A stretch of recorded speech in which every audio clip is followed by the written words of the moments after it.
Is this thing on? In 1927, Hollywood was a silent paradise. Its stars were gods and goddesses who didn't need words. They had the look, they had the cheekbones, they had the mystery. But then, a little movie called The Jazz Singer arrived, and suddenly, the gods were forced to open their mouths. Imagine being the most famous person on Earth, only to realize your voice sounds like a seagull fighting a vacuum cleaner.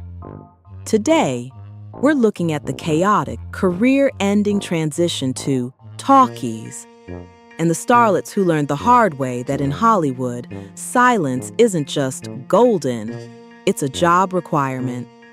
Welcome to Historical Hot Messes. Before 1927, acting was 10% talent and 90% face. You could be a countess from Russia or a waitress from New Jersey. As long as you could look mournful while a violin played off-camera, you were a star. It was a perfect system. Actors could swear at the director, discuss their laundry lists, or be completely illiterate, and the audience would never know. They were whatever the title cards said they were. But when sync sound arrived, the studios realized they had a massive problem. Their stable of goddesses had accents that ranged from Brooklyn Pier to Middle Earth, and none of them matched the visual. Enter the voice test. This was the 1920s equivalent of a firing squad. Stars were marched into soundproof rooms and told to read Shakespeare into a giant, primitive microphone that looked like a kitchen appliance. Take Lena Basquette.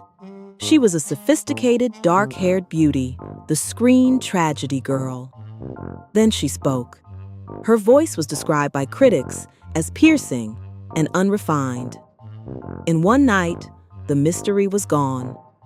She wasn't a tragic queen anymore. She was just a girl with a loud voice and nowhere to go. The studios actually hired voice doctors to fix them. These were people who told the world's most famous women they were breathing wrong, talking wrong, and existing wrong. It was a billion-dollar industry built on the fact that everyone suddenly sounded like they were underwater. The mess reached its peak at the premieres. The most famous example of this hot mess energy is the story of the Du Barry. The star was a silent legend, but when her voice finally came out of the speakers during a dramatic love scene, it was so high-pitched and squeaky that the audience didn't cry. They burst into uncontrollable laughter. Imagine the horror. You're sitting in the dark, watching your career die in real time because the microphone picked up your lisp but missed your emoting. This was the night the Gilded Age of Hollywood truly ended. Not with a bang, but with a giggle. It wasn't just the women. Meet John Gilbert, the great lover.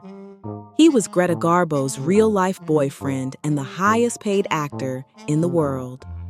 He was the epitome of masculine grace. Then the audience heard him. Rumor has it that the studio head, who hated Gilbert, intentionally sped up his voice track to make him sound like Mickey Mouse.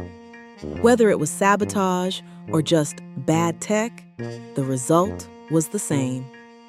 The great lover spoke.